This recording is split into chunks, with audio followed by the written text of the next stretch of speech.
Hello, I'm Leah Martin with NASA Communications. It is a beautiful day here at Kennedy Space Center as we celebrate Earth Day.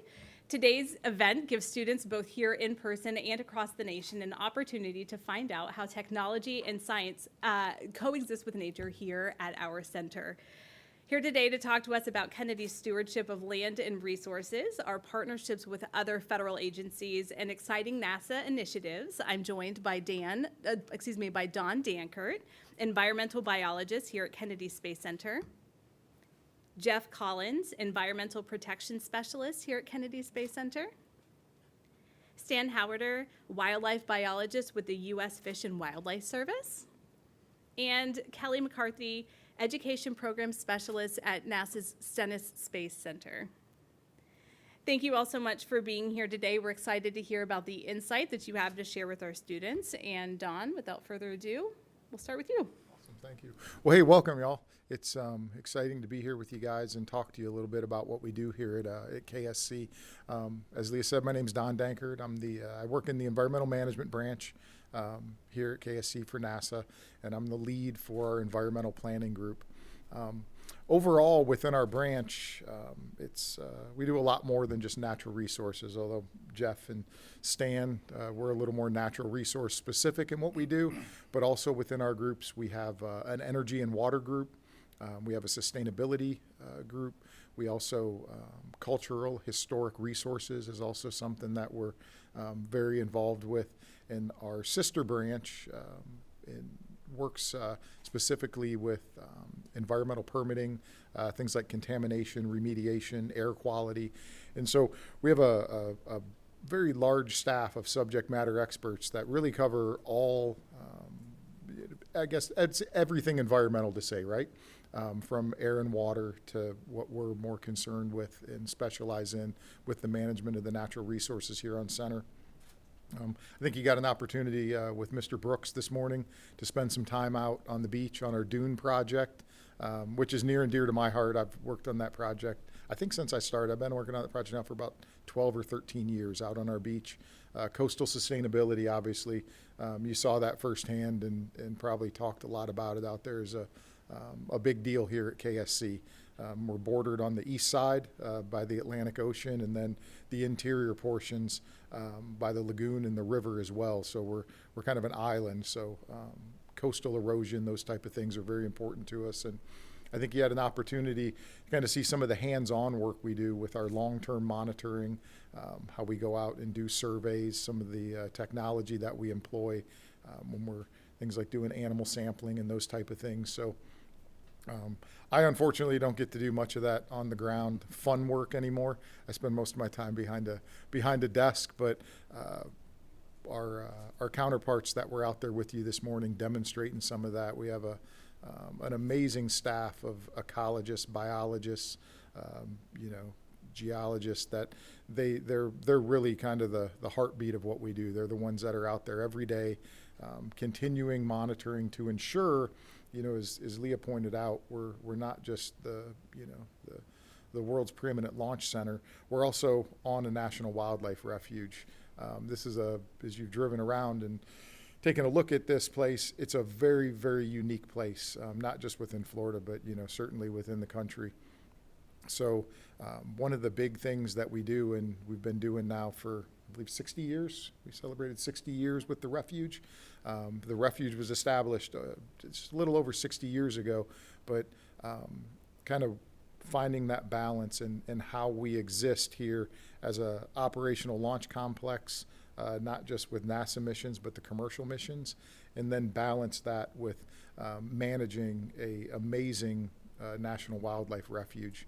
And Stan will talk a little bit more about their mission, but primarily the biggest part of that is some of what you saw this morning, the continual long-term monitoring of what our actions here have on the natural environment, and this long-term partnership we've had with the refuge. We work, my group specifically works very, very closely with the refuge, almost on a daily basis. So anything that we're doing, we're conferring with our refuge counterparts so that, we're always looking big picture. We always want to understand we're going to grow the spaceport, we're going to continue space exploration, but NASA and KSC Shirley, we take our responsibility for environmental stewardship very seriously. It's a tenet and a cornerstone of what we do here. So I'm fortunate enough to be able to work in this amazing place and help be a part of that. So with that, I'll hand it over to Jeff. Very good. Hey, welcome everybody. I know some of you have come from a pretty far distance, so welcome to Kennedy Space Center, and hopefully you saw today what a special place this is. We've got somewhere on the order of 56 state and federally listed species, and it's the most listed species, it's the most federally listed species on a federal property in the continental U.S. So pretty special place, and we've got, a lot of launch activity going on. We've got build out of the spaceport, and we're at about, out of a 141,000 acre property, we're at about 5,000 acres of development, and it will build out to 7,500 acres. So, that sounds like a lot, but at the end of the day, there's still 133 or so thousand acres in conservation. And really that's kind of what I want to talk about, because NASA's conservation efforts here at Kennedy Space Center and things we do for the Indian River Lagoon. You've probably heard of the Indian River Lagoon. It's made the national news. We've had algal blooms. We've lost seagrass. There's impact to aquatic species and manatees. And it's relevant for you because no matter where you are, everywhere is experiencing algal blooms of some kind, whether it's freshwater or estuarine or saltwater. Blue-green algal blooms are pretty common now. They're the norm, I think. And so this KSC environment is a pretty sensitive environment on a barrier island surrounded by the Indian River Lagoon with all these species. And how do you develop on a center, without having impacts? Because there will be impacts as you build out 2,500 acres or so. And so one thing we have to do is, it's a $2 word, we mitigate for wetland and species impacts to compensate. It's just another word for compensate for those impacts. So if you impact a wetland, these are state and federal laws. If you impact a wetland, you've got to go create or improve a wetland somewhere else. And if you impact scrub jay habitat or gopher tortoises, you need to go improve habitat for those species as well. And so there's plenty of things to be done on the larger Kennedy Space Center. But probably the biggest move towards habitat conservation really was the establishment of the refuge, Merritt Island National Wildlife Refuge, back in the 60s. It was really kind of an idea ahead of its time. Maybe not as forward-leaning as going to the moon, but pretty optimistic and ambitious. And it's really saved the community here, the ecological communities on the barrier island, because if you've driven around the surrounding area, you've seen how much development there is. A lot of it was prior to having to do any kind of water quality treatment for development or anything. And so we've, just the fact that Kennedy Space Center is here is conserving that habitat, and that provides benefits to the lagoon as well, because you have these natural water quality treatment processes going on. Some other things that have happened over the years, monitoring, started back in 1983, ecological monitoring with the space shuttle. You've probably heard of the space shuttle, right? So we started monitoring seagrass and water quality and turtles and launch impacts, and that continued throughout shuttle, and we actually continue a lot of that today, still monitoring the Indian River Lagoon. That's some important work, given that the lagoon has fallen on hard times. And we also have some stormwater and nutrient studies going on, so those are important for protecting the lagoon. We've got shoreline protection projects Don is responsible for the dune project. I think you saw that in your tour today, 3.5 miles of dune. That's the guy right there that made all that happen. But what you probably don't know is we've got about 170 miles of shoreline in the Indian River Lagoon. And so one of the things that's happened with climate change, sea level rise, the water's come up about 1/2 foot in the last 20 years. And that doesn't sound like much, but it's had huge impacts because we get shoreline erosion. Anytime we have an east wind and high water conditions, you don't even need a hurricane. We've got shoreline erosion, and that ends up with vegetation in the lagoon. It's ground up. It contributes to water quality problems. We have these old pine flatwood soils, and they're very mineralized. They have a lot of color. There's also areas with muck and nutrients, and all that's going into the lagoon. And so all this is one of the impacts that we have to the lagoon. So we're trying to protect that shoreline without what we call hardening or armoring the shoreline. You've probably seen seawalls and solid rock revetments along the shoreline. Those may be good for shoreline protection, but they're terrible for aquatic species and birds, that use those shoreline habitats. So we're trying to do something a little softer with our Living Shoreline project that is nearly completed now. And we've actually got horseshoe crabs and birds out there right now using that habitat, even though it's not completed. So that'll be a nice feature. I'll tell you some fun factoids, I guess, from some of our monitoring. We've got acoustic receivers in the Indian River Lagoon, actually in the ocean too. And so we catch fish and we tag them, put a little acoustic tag in them, and they swim around and it pings, and you can track species. And so there's a group called Socorro and I think Florida Atlantic Coast Telemetry Network. And so we're part of that, and we share data with these people. And so we've been able to do much larger studies in terms of the migration and movements of species and how to protect those species. You don't want to be out doing potentially a beach renourishment if you've got some sensitive species out there at the time that you want to do it. So that's really helped inform what's going on with aquatic species. We actually had a black drum that we monitored, and it went to New Jersey twice. Anyone from Ohio? One person from Ohio. Anybody else from the Northeast? 2 people from Ohio. Well, that's a long ways. So you think about swimming to New Jersey and coming back and doing it twice. That's one really fit fish, right? We also found out we have a bull shark pupping or nursery area here in the Turning Basin, and most people don't know that. There's bull sharks in there, so hopefully y'all did not get ankle deep in the water doing anything today, seining fish out in the Turning Basin. So we see a lot of interesting things from that. We share data with other federal agencies, resource agencies, with state agencies too, especially seagrass data. We are starting to see some seagrass make a comeback, and we just completed a planting project, a seagrass restoration project, where we planted seagrass out in the Indian River Lagoon. So lots of things happening there. We make a strong effort and supported by NASA to take care of our resources here, and so I'll look forward to any questions on that. So, Stan? Hi, I'm Stan Howater. I work for the U.S. Fish and Wildlife Service and the National Wildlife Refuge System.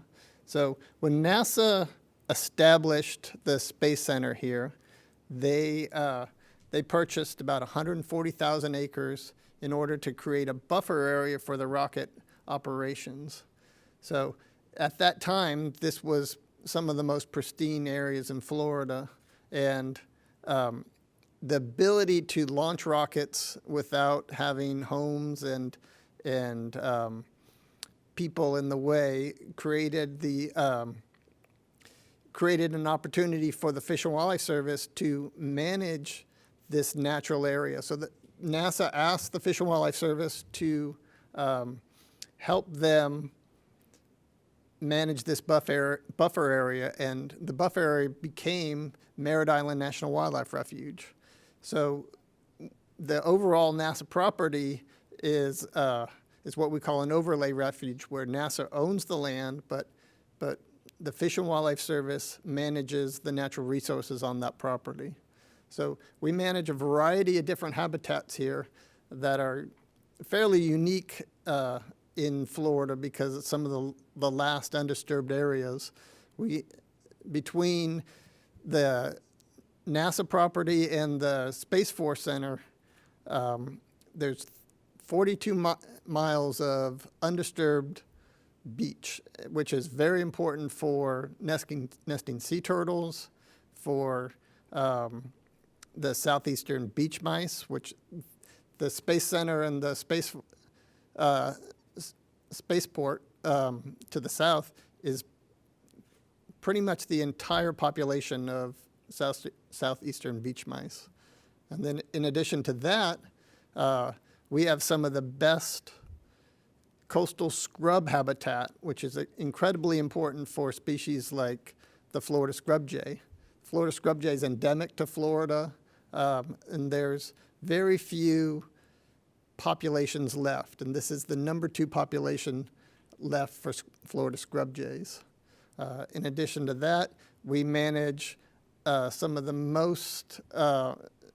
largest remaining tracts of coastal wetlands left on the east coast of Florida.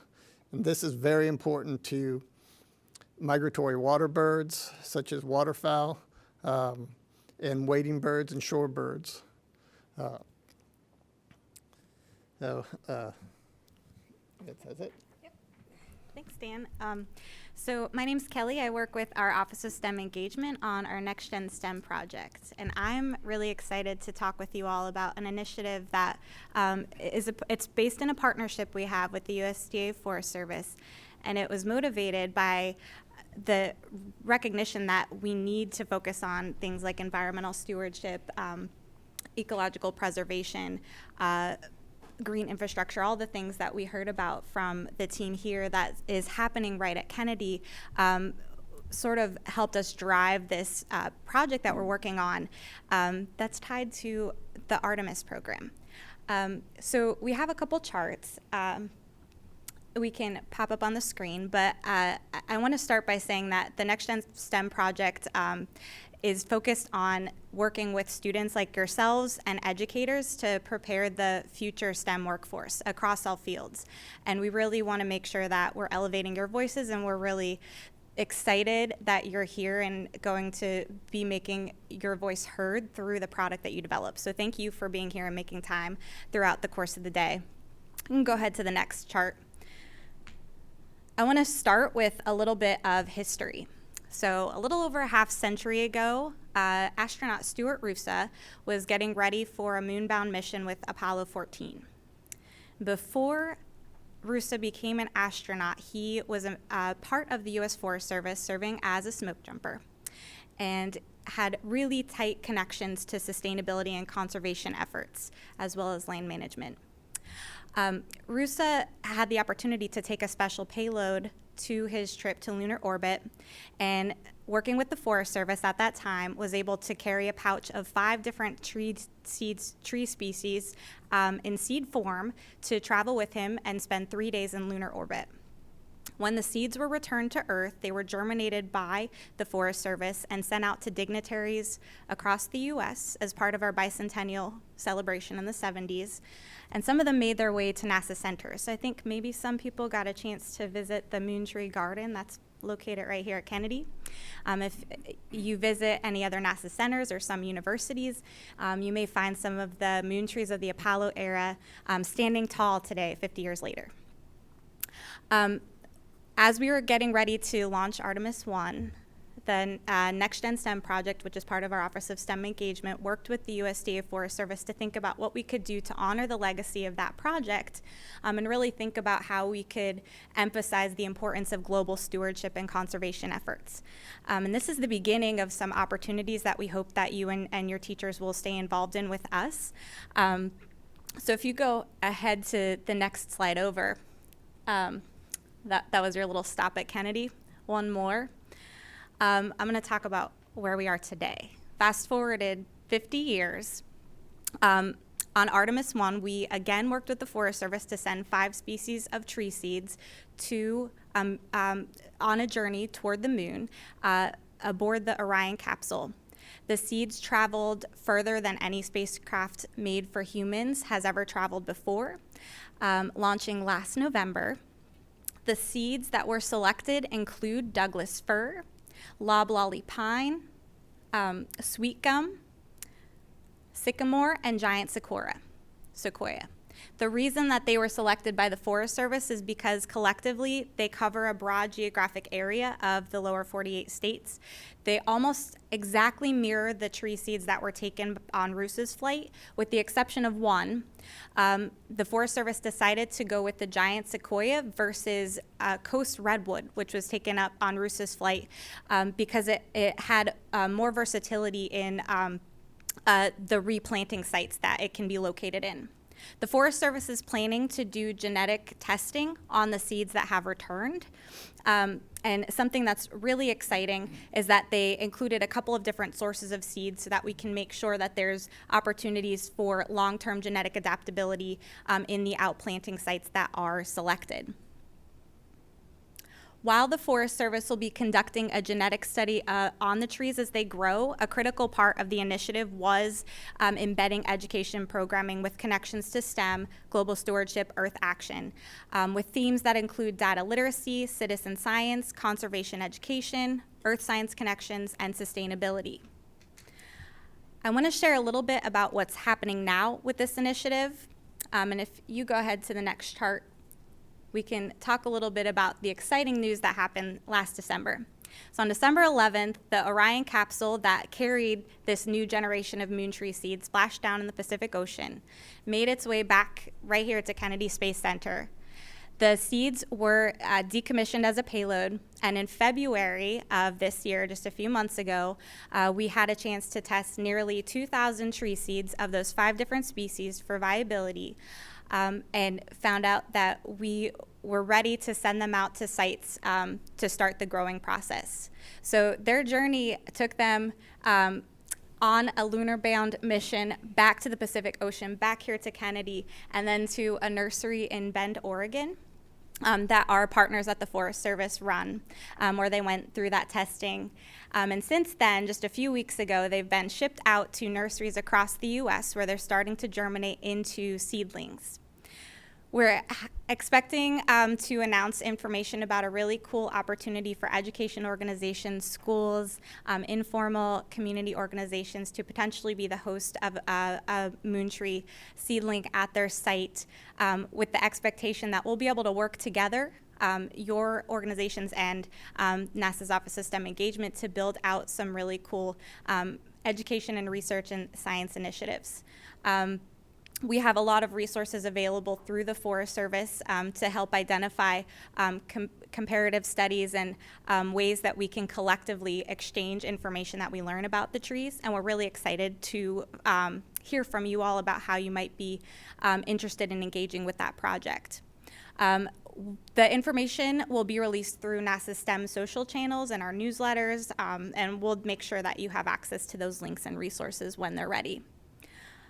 In the meantime, we are continuing to work with the USDA Forest Service on a number of education resources, including collector's cards, trading cards, citizen science activities, and a distance learning series. There's an event called Moon Trees Live to hear more detail about the journey of the tree seeds and some of the research that's coming up from the Forest Service research team on April 28th, so we're really excited about that. And we've got a toolkit available that has a lot of information about the history of this project, ways to get involved in our connected activities with the GLOBE program, and we'll be launching a really cool summer initiative where you might have a chance to follow the Apollo trees and collect data on those existing trees 50 years after they were disseminated. You can also learn through those resources why we care about some of the data that is tracked on the Apollo trees and the upcoming Artemis 1 seedlings, and ask questions We've got a couple of early elementary resources coming out about the project, and again, that proposal opportunity, which we're really excited about. Again, this is really driven by the fact that we want to make sure we are emphasizing the importance of global stewardship and conservation education. So I'm really excited that we got to talk to you a little bit about that. If you go to that last slide, the next one over, that provides some links that our resources are available at. Great. Thank you. Kelly. We'll have that slide available at the end of Oh, this perfect. broadcast for any educators who are interested in checking into it. And the moon trees here at Kennedy have always kind of captivated me, so I'm really excited to see where all of those trees from the Orion project to end up. So I'll definitely be tuning in to find out where they go. So in just a moment, we'll have an opportunity to hear from the students in the room and to ask questions to our panel. But before we do that, I'd like to go over to the bullpen at the Kennedy Space Center, where we have some students who were joining us, joining and virtually attending our briefing today, and also having the opportunity to ask questions to our panelists. So thank you so much, students, for joining us here today. So again, I'd like to thank our panelists for all the information that you've shared. It's so interesting to hear about what's happening here at our center. And students, now that you have had the opportunity to hear from our panelists, you also have the chance to ask some questions. So if you're here in the room with us and you'd like to address our panelists, feel free to raise your hand and give us your name and grade, and we'd love to hear from you. Do we have any questions in the room?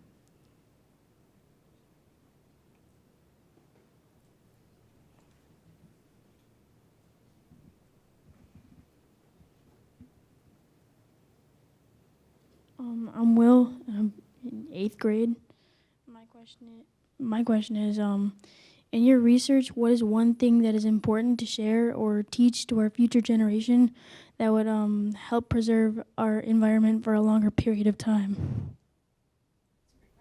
Don? Sure. Wow, I could probably spend an hour talking about that with you guys for sure. That is a great question. I think the way I would approach that is maybe kind of the way that myself and Jeff and Stan talked about here. To when you think about environmental stewardship, sustainability, ecological health, those kind of things, maybe think much bigger picture than right here where I'm at right now, in my backyard. But, think more globally, right?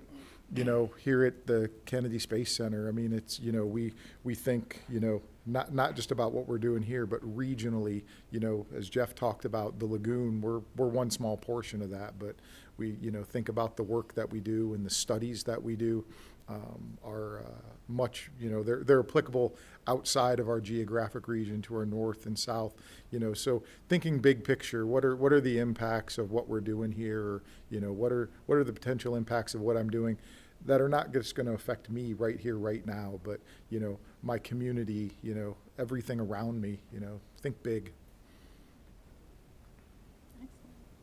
Any other questions in the room? Right here? Hi, I'm Elliot. I'm in 12th grade, and you just talked about like globally, and like this is like a bigger issue than just like here. So, does Kennedy Space Center collaborate with the other sites, NASA sites in the country, or with like other sites in other countries, like in their space programs, to, I guess, research sustainability and environmental impacts of space travel? I think I can probably answer part of that question from, a biologist perspective. I can tell you certainly environmental sustainability and stewardship is not just a tenet that, we hold dear here at Kennedy Space Center. It is agency-wide. And, certainly when you think about the work that NASA does agency-wide with climate adaptation and that type of work, yeah, I mean, that's literally a global resource, right? And, working with some of these other agencies like the National Oceanographic and Atmospheric Administration, NOAA, launching their satellites that they use, for the same thing, looking at sea level rise, looking at, global climate change, those type of things. So I would say that NASA certainly is a leader in overall global environmental sustainability for sure, absolutely. I wanted to add to just from the education perspective, the fact that we work as an agency and with other federal agencies like the Forest Service on education initiatives that are prioritizing sustainability and global stewardship. I think that in itself is an indicator that the need for this is recognized beyond just a single one of our centers. We definitely have a lot of collaboration across the agency. And you see that even if we're not on a part of the technical or direct mission work. We're one center of many. We're one agency made up of several different different centers, so we collaborate across the agency for certain. Are there any more questions in the room? Right here. Hi, my name is Madison, and is NASA planning to ever extend their environmental actions, like across Florida, more?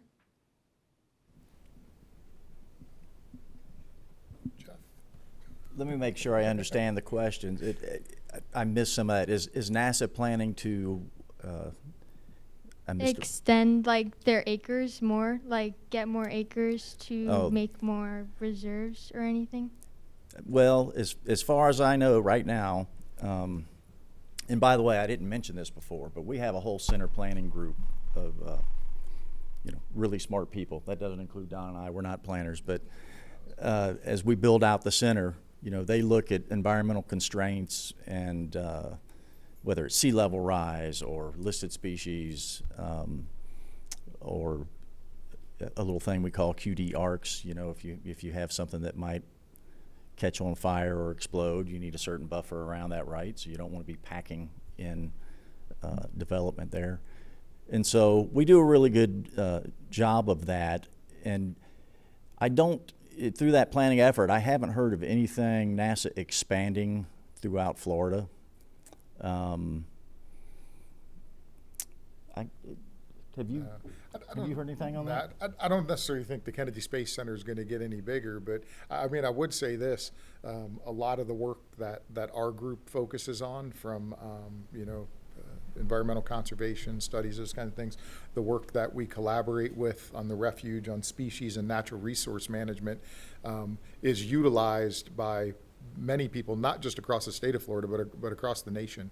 So the work that we're doing here, the studies that we do, the papers that we publish, those type of things are broadly applicable to natural resource management in many other areas, across the entire country for sure. And I'd like to add that one of the issues that we face as a population is, we're not making any more land, so we have to manage the land that we have as best as we can. And with Florida's growing like crazy, people are moving here all the time because this is paradise on earth here. So one of our goals, both as for NASA and the Fish and Wildlife Service, is to manage the habitat that we have as best as possible. So we do prescribed burns, we manage exotic species, we control exotic plants. We try to take the little piece of land that we have here on the Kennedy Space Center and make it as good for wildlife and people and the environment as humanly possible. And that's what we strive for every day. And that's why NASA partners with Fish and Wildlife Service to manage the buffer area for wildlife and conservation.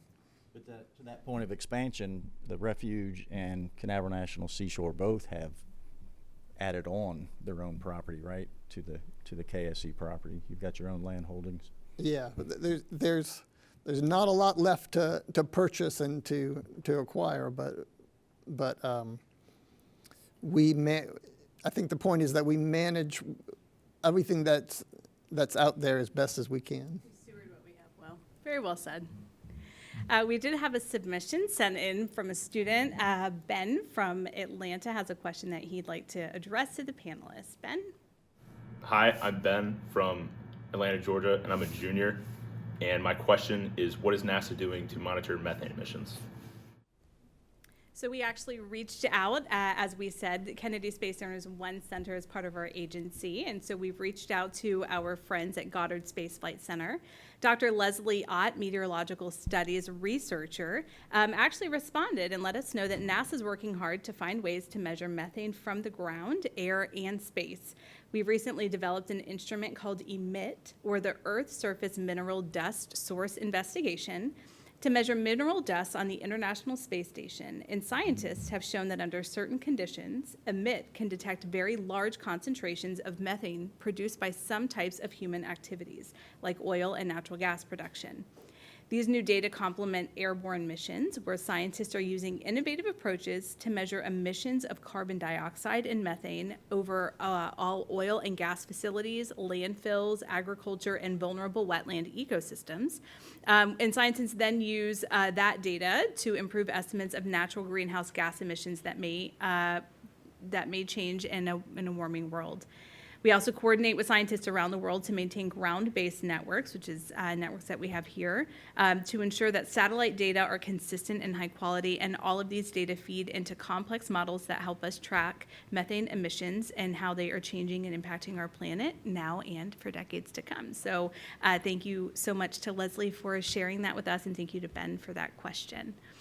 We did have a question come in from our friends who are in the bullpen right now. We have a question from Alejandra Burgos, who's in sixth grade, and she wanted to know, how do rocket launches affect wildlife here on Kennedy Space Center, since we have such a steady cadence? It's another great question.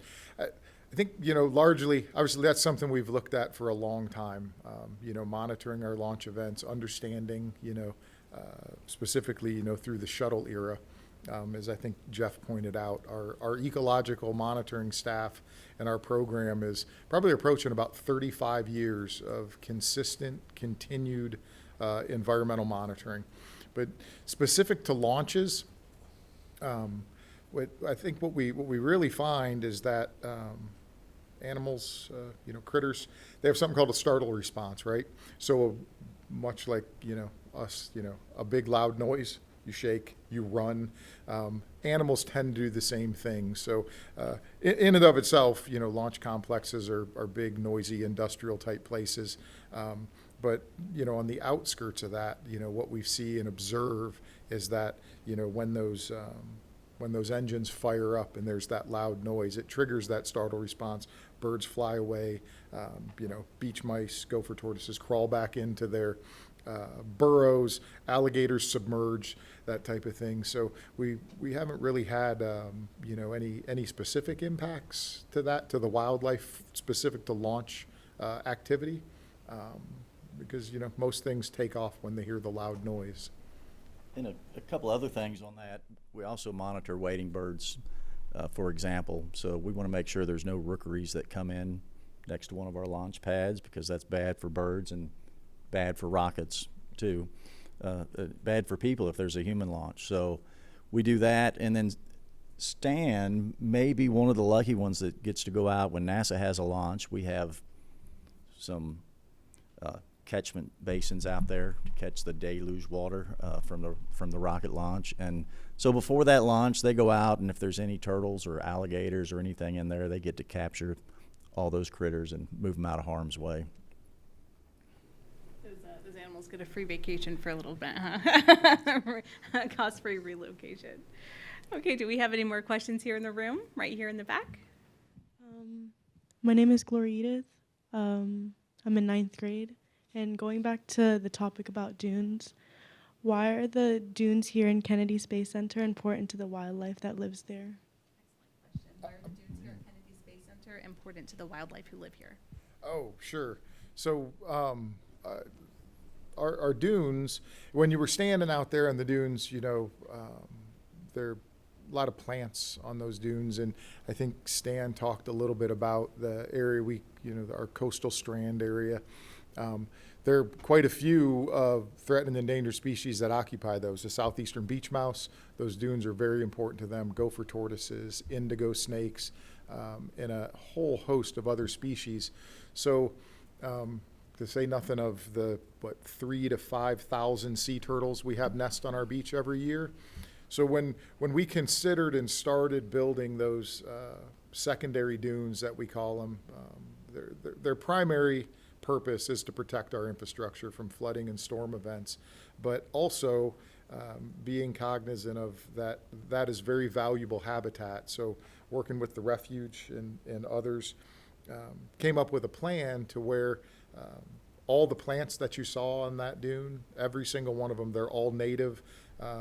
Our planting contractors, even to the point of some of the grasses that grow out there, aren't commercially available at your local nurseries. They came out, took clippings, seeds, grew the plants, much like our Moon Tree project. They grew those plants directly from the source to bring them back. So the goal to create that natural habitat, and then our long-term continued monitoring of that. So I think you saw some of that today, where they're using the Sherman traps to catch beach mice. I don't know if they brought out the gopher tortoise cams to scope gopher tortoise burrows. So as we constructed that dune and then got the planting done, it became more mature. We're continually going out there and sampling for the success of the vegetation, and then all of the animals that occupy that area. And I'll add in a cheap plug. We've been very successful in that, in doing that. You know, as Stan said, you can't find this stretch of coastal, undeveloped coastal area anywhere in Florida. So obviously that was, very, very important. And then we're coming up on nesting season for sea turtles. Stan and his colleagues monitor the beaches every day for sea turtle nests. We mark, count, just to ensure that we're continuing that success and being sensitive to preserving that very unique habitat we have out there. One other thing that's been a huge success about the dune creation is that it created a wall between the beach and the launch pads. One of the things that sea turtles are very sensitive to is artificial light. So when our baby sea turtles hatch out of the eggs, they emerge at nighttime, and they're looking for that shine on the ocean from the moon reflecting off the water.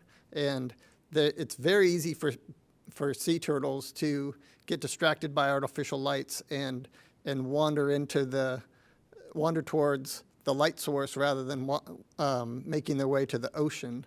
And that dune, both in on a natural dune and then the artificial dune that was built on the Space Center, shields the light from the Space Center, so the sea turtles don't get disoriented by that.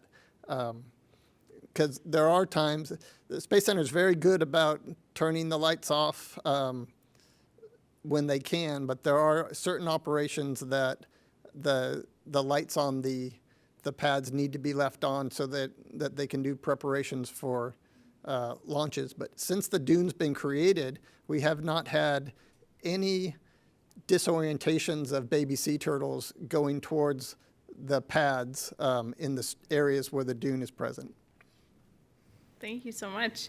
We did have another question that was submitted asking about some of the other initiatives in NASA that relate to Earth, climate change, and Earth-facing sciences. So Evie from Atlanta submitted a question for response. Evie? Hi, I'm Evie. I'm from Atlanta, Georgia, and I'm wondering, how does NASA monitor the ozone layer over Antarctica?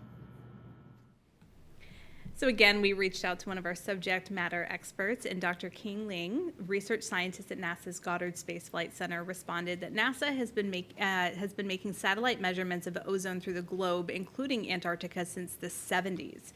Presently, direct measures of atmospheric ozone abundance are collected daily by AURA and Suomi NPP satellites. These remote-sensed ozone measurements are combined with ground-based measurements, and remote-sensed measurements of atmospheric variables such as temperature, and a state-of-the-art model simulation is created to analyze and understand the status of Antarctica ozone layer and its variability. So if you are interested in this or more information on the ozone layer, its history, or its current status, you can actually visit the NASA Ozone Watch website at www.ozonewatch.gsfc.nasa.gov.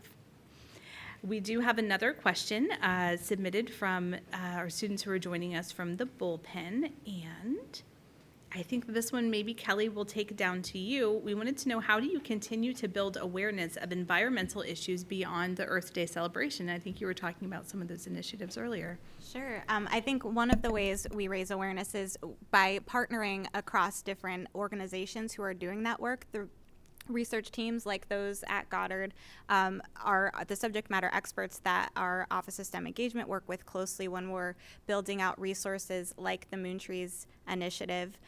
They help us to identify current mission priorities and current needs. Some of our focus areas for this year will be embedded into data literacy activities that the Education Office releases. I think overall awareness really comes down to regular, consistent communication and collaboration. And I think for you all, knowing that there is an open line of communication, as an agency, there's transparency and a lot of resources virtually to learn about the data that we're collecting with all of our Earth observation missions and how that's being used across the globe. And I think that's something that's really important. The information is at your fingertips. And I know there's some really cool things happening outside of Earth Day this summer related to how we learn about our planet through upcoming satellite missions. So to summarize that, I think knowing that you've got people, you've got resources, you've got facilities that are sharing information as we get it, and we want to make sure that there's that open line of awareness with the public, but also using your voices to amplify what you're seeing, and asking those questions is important too. Love it. Do you have any other questions here in the room, right here? Hi, my name is Iris. I am in 8th grade, and my question is, how do ecologists accurately count a species in order to put or remove them from the endangered or threatened species list? Stan? That's a big question. So, I mean, it really does depend on the individual species. They all have targets. Most of them revolve around sustainable populations. So, of course, that's different for a beach mouse versus an elephant. But you're looking for long-term viability of the species, which usually you want to have at least 3 independent populations, and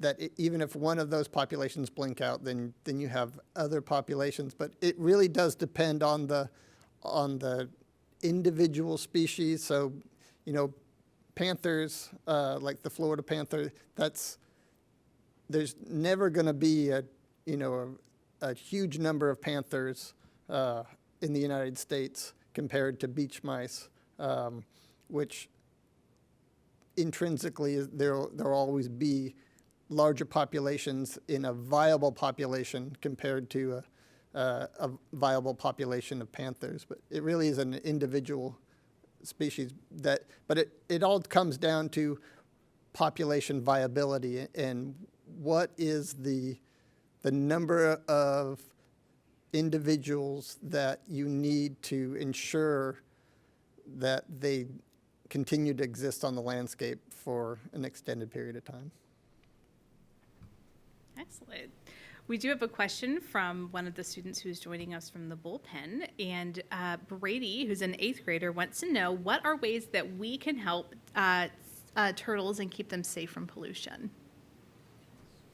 Well, I'm sure if light pollution, as Stan talked about, that's probably, certainly in my opinion, in coastal Florida, or any, coastal areas where you have sea turtles. Light pollution from adjoining communities or facilities is probably one of the biggest and most impactful things that you can do. Stan alluded to it. We work very hard here. We have a center-wide light management plan. We use what's called turtle-friendly or wildlife-friendly lighting, which is yellow lights, right? Not big, bright white lights. And as we approach turtle nesting season, we implement restrictions across the center on, how late you can have your lights on. For instance, right across the street at the VAB, that huge flag, normally that thing's lit up, 24 hours a day. During nesting season, we shut that off early. So we don't have that, even, this far away, that light can make it out there. For instance, this building that we walked in, you saw the beautiful mural that was painted on the side of it. The fellow that painted that, he liked to work in the evening, presumably because it wasn't, super hot out. So, we do simple things, put up barriers around where he was working, make sure his lights are pointing down, that kind of thing. But I would think light, light pollution is something that's easy. You can turn a light off, right? Something easy that everyone can do. Yeah, locally around here, the Indian River Lagoon is a very important area for juvenile green sea turtles. So green sea turtles consume aquatic vegetation compared to some of the other. All the different species of sea turtle pretty much eat different things. Green turtles are the ones that are vegetarian, and they really depend on the seagrasses in the Indian River Lagoon. So water quality is probably the most important thing for those juvenile turtles, making sure that whether it's in the estuary or in the ocean, that we keep the water as clean as possible is essential for long-term survival of sea turtles. And so in terms of things you can do, in addition to turtle-friendly lighting, there are a lot of different organizations that need volunteers to do work. I'm not going to name any of them, but there are opportunities to do things like that, and they have, summer programs for teenagers, and you can certainly get involved in that. Thank you so much. Do we have any other questions here in the room? Oh, a couple of hands went up. Let's start over here. Hi, my name is Austin, and going back to the topic of moon trees, do you guys plan to one day grow them on the surface of the moon? So I think that's definitely a question for future research proposal opportunities, but I know that there are some student challenges and cool activities that are simulating growing vegetation in simulated lunar regolith. So I would encourage you to check out the Plant the Moon Challenge if you're interested in learning some of the research or activities that you can get involved in to look at what that would take. But yeah, and stay tuned on future opportunities with the Artemis program. Those Artemis student challenges are so fun. I've had the opportunity to work with a couple of those, and it's always really neat to see all the creativity that kids come back with. So students take that opportunity and do it. It's really interesting. Do we have any other questions here in the room? Let's do up here. Hi, I'm Kendall, and I'm a senior. I'd like to know, how are protocols for environmental protection at Kennedy Space Center determined? So how do we develop our protocols? I think as Jeff pointed out, a lot of the protocols that we have, or the majority of them, are directed by either state or federal law. So we're continuing that along, if you will, right? We're bound by federal laws, so we develop like for our sea turtle monitoring program and our lighting program here in KSC. That's in direct relation to Section 7 of the Endangered Species Act, and those are, so we develop along those lines. Some of the things like you saw this morning with our environmental monitoring, that's really just a great team of brilliant scientists who, we come to them and say, hey, here's what we want to look at, what should we be looking at, and then how do we do this? And they help us develop those long-term monitoring protocols. What should we be measuring? What animals should we be, trapping? Those type of things. But maybe Jeff or Stan can expand on that a little more. Well, we have our own guidance document, or KNPR. We call it 8500.1. You can actually find it online, which is all things environmental at Kennedy Space Center, how we operate. It's beyond the things that Don and I and Stan deal with, what I call soft environmental, bugs and bunnies, that sort of thing, all the fun stuff. It gets into remediation and air quality and other aspects of environmental protection. So that kind of guides what we do, but definitely regulatory drives it as well, and there are state and federal requirements for different resources. But some of our requirements are actually more restrictive than the state or federal regulatory requirements. For example, every species at KSC is looked on as a protected species. It's not just the threatened and endangered ones. So I still remember 2 years ago, we had a contractor here, and they were out giving advice on a grackle. Grackles are very common. They're everywhere. They're in my tree right now at home. But we actually protected that nest from activities until the birds fledged, and then they could resume operations. Thank you so much. I think we have time for one more question, and so we are going to turn to Mohammed, who submitted a question from North Bergen, New Jersey. Hi, my name is Mohammed Al-Shabini, and I'm from the North Bergen STEAM Academy. And my question is, how will climate change affect the future, and how will NASA plan to help? So this is a topic that's very near and dear to all of us here at NASA. We reached out to Allison Liedner, who's a program manager for climate and resilience at NASA headquarters. And she let us know that climate change is already affecting us now and will continue to affect us in the future. Overall, the world will continue to get warmer, and some places will get more rain, whereas other places will become drier. The amazing array of NASA satellites lets us understand how fast the world is changing and what conditions are right now. And NASA satellites can also help us prepare for a resilient future.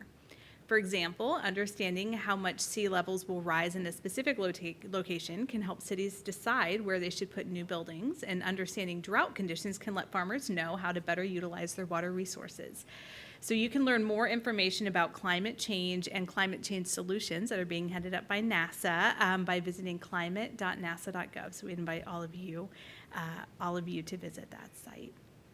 So we do want to let each of you know that this activity today has been undertaken on behalf of Next Gen STEM, and I'd like to throw up really quickly Kelly's resource sheet for more information on the Orion Moon Tree project coming up from Artemis 1 for tracking and following up on that. You can have more information that you can see up on your screen.